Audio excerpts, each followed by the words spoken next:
అస్సలాము అలైకుం వరహమతుల్లాహి వబర్కాతు.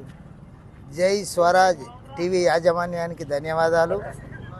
ఈరోజు మానవాహారం ఏదైతే కేంద్ర ప్రభుత్వం నల్ల చట్టం తీసుకొచ్చి ముస్లింలకు వ్యతిరేకంగా వక్ఫ్ అమెండ్మెంట్ బిల్ తెచ్చిందో దాన్ని వాపస్ తీసుకోవాలి.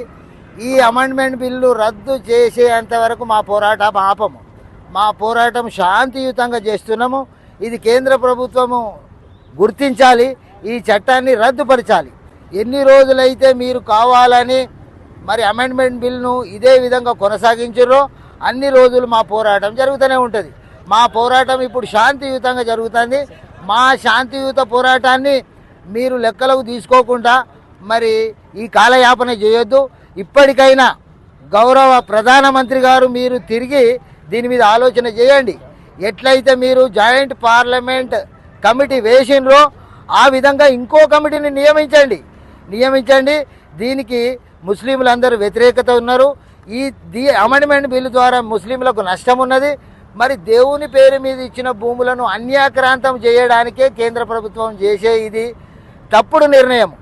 ఏదైతే ఈ తప్పుడు నల్ల చట్టం ఉన్నదో దీన్ని వాపస్ తీసుకోవాలి.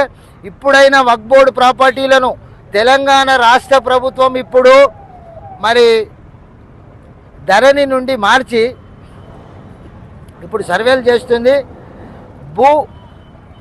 భూభారతి సర్వే చేస్తుంది. మరి భూభారతి సర్వేలో తెలంగాణ జిల్లాలలో ఎక్కడెక్కడైతే వక్ఫ్ బోర్డు ప్రాపర్టీలు ఉన్నాయో వక్ఫ్ బోర్డు ఇన్స్పెక్టర్లు ఇమ్మీడియట్గా ఏదైతే తెలంగాణ రాష్ట్ర ప్రభుత్వం పైలట్ ప్రాజెక్టు మీద భూములు సర్వే చేసి సరి అయిన రికార్డులు ఎక్కిస్తుందో ఇప్పటికి కూడా వక్ఫ్ బోర్డు ఇన్స్పెక్టర్లు అందరూ భూభారతిలో ఎక్కడైతే పైలట్ ప్రాజెక్టుల సర్వే జరుగుతుందో అక్కడికి పోవాలి. వక్ఫ్ బోర్డు ప్రాపర్టీలను తిరిగి రికార్డులకు ఎక్కియాలి. ఇప్పుడు రికార్డులకు ఎక్కియనట్లయితే మరి ఏవైతే రికార్డులకు ఎక్కియో అవి గవర్నమెంట్ ఆక్యుపై చేస్తుంది. ఇప్పటికే తెలంగాణ రాష్ట్రంలో 77,000 ఎకరాల భూమి వక్ఫ్ బోర్డు ప్రాపర్టీ ఉన్నది. దీంట్లో 55,000 ఎకరాల భూమి ఇప్పటికే మరి అన్యాక్రాంతం అయిపోయింది. అన్యాక్రాంతం అయినైతే దాని అర్థం గవర్నమెంట్ కొంత ఆక్రమించింది.